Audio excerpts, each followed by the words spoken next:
আমফনের তাণ্ডব। আজ কি দেখলাম? আমফন নামক ঘূর্ণির তাণ্ডব, নাকি কি প্রকৃতির আর্তনাদ? প্রকৃতির ভয়াল ভয়ঙ্কর রূপের সাক্ষী থাকলাম আজ। প্রতি ঘন্টায় 120 থেকে 150 কিলোমিটার বেগে ঝোড়ো বায়ু বয়ে গেছে আজ। বাতাসে ভয়ঙ্কর শ শ শব্দ, যেন শেল বিঁধেছে চারিধার। তার পরিত্রাহী রবে গোটে বঙ্গ কেঁপেছে আজ বারংবার।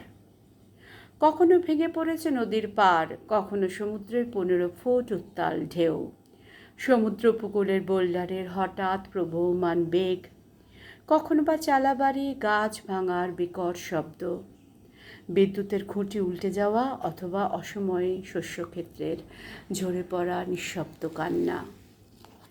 চারিদিকের সংযোগ গিয়েছে কেটে, নদীবাঁধ সব পড়েছে ভেঙে, নিকষ কালো অন্ধকারে ভরেছে চতুর্দিক বারে বারে। আইলা লাইলা ফণী বুলবুলের চেয়েও এর গতিবেগ ছিল অনিবার। প্রকৃতির শান্ত রূপে সততই স্নান করে ধরিত্রী। আজ প্রকৃতির ভয়াল ভয়ঙ্কর রূপে জনজীবন স্তব্ধ, হতবাক, স্থির।